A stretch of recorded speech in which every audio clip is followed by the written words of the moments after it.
কাঁচা আম দিয়ে ভাইরাল একটা আমের রেসিপি আজকে আপনাদের সাথে শেয়ার করছি। যে আচারটা তৈরি করতে কোনো রকম তেল লাগবে না, বাড়তি কোনো মশলা লাগবে না, রোদে দেওয়ার ঝামেলা ছাড়াই 1 বছরের বেশি সময় ভালো থাকবে এই আচারটা। আসসালামু আলাইকুম। আজকে আমি আপনাদের সাথে ভাইরাল আমের একটা রেসিপি শেয়ার করছি। আশা করি রেসিপিটা আপনাদের ভালো লাগবে, তাই স্কিপ না করে পুরো ভিডিওটা দেখার অনুরোধ রইল। এখানে আমি 4টা কাঁচা আম নিয়েছি। এখানে 4টা আম প্রায় 1 কেজির মতো হয়েছে। এখন এই আমগুলো আমি ভালো করে ফ্রেশ পানি দিয়ে ধুয়ে একটা কাপড় দিয়ে মুছে নিচ্ছি।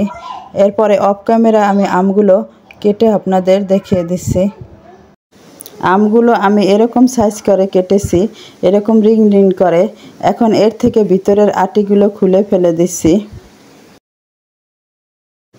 এই 1 কেজি আমের জন্য আমি এখানে এই 1 কাপ চিনি দিচ্ছি।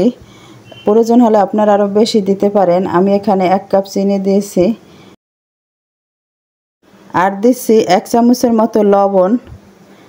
আর এখানে ভিনেগার দিচ্ছি 1.5 চামচের মতো। এই তেনোটা দিয়ে এখন ভালোভাবে এভাবে মিক্স করে দিচ্ছি। সব কাটা আমের মধ্যে জানি চিনি ভালোভাবে মেশে, এজন্য ভালোভাবে উল্টিয়ে ফিরে মিক্স করে দিচ্ছি। এরপরে মিক্স করা হয়ে গেলে এখন এই আমের বাটিটা আমি একটা ঢাকনা দিয়ে ঢেকে 1 ঘন্টার মতো রেস্টে রেখে দিচ্ছি। এর ফাঁকে আমি আমের জন্য একটা মশলা রেডি করে নিচ্ছি। এখানে আমি গোটা ধনিয়া নিয়েছি আর সাদা সরিষা, এরপরে মৌরি, আর নিয়েছি কয়েকটা শুকনো মরিচ আর 5 ফোড়ন, মেথি, কালো জিরা। এগুলো আমি এখন অল্প আছে 2 মিনিটের মতো ভেজে দিয়ে নেব। এখানে আমি মশলাগুলো একটু বেশি নিয়েছি, একসাথে বানিয়ে রেডি করে রাখছি। আর এই আচারে তো সামান্য একটু মশলা দিলেই হবে, কিন্তু এই মশলাগুলো রেডি করে রাখছি যাতে পরবর্তী আচারে আমি ব্যবহার করতে পারি। 2 মিনিট ভাজার পরে আমি ঠান্ডা করে নিয়েছিলাম। এরপরে ঠান্ডা হওয়ার পরে আমি ব্লেন্ডার করে নিয়েছি। এই যে মশলাটা আমি রেডি করে নিলাম। এখন আমি ওই আমের আচারটা তৈরি করে আপনাদের দেখিয়ে দিচ্ছি। আমগুলো আমি 1 ঘন্টার পরে আপনাদের দেখিয়ে দিচ্ছি। দেখেন এই যে আমের মধ্যে কতটা পানি ছেড়েছে।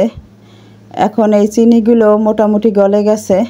তা এখন আমি এই আমগুলো এখন আচার তৈরি করে নেব। এই জন্য আমি চুলায় একটি প্যান বসিয়ে নিলাম। এর মধ্যে আমি এই যে এই আম এরকম পানি সহই দিয়ে দিচ্ছি। এরপর 2-1 মিনিটের মতো জাল করে নিয়ে এই আমের মধ্যে আমি এখন আধা চামচের মতো একটু মরিচের গুঁড়া দিয়ে দিচ্ছি। এটা শুধু কালারের জন্য, যাতে কালারটা একটু ভালো আসে। এখন আমি আমগুলো প্রায় 10 মিনিটের মতো জাল করে নেব। বেশি নাড়াচাড়া যাবে না, উপর থেকে একটু আলগাভাবে নাড়তে হবে যাতে আমগুলো ভেঙে না যায়। এখন ধরেন চিনি আর আম থেকে যে পানিটা বেরিয়ে আসবে, এই জালের মাধ্যমে পানিটা সম্পূর্ণ টেনে যাবে। 10 মিনিট জাল করলেই হয়ে যাবে।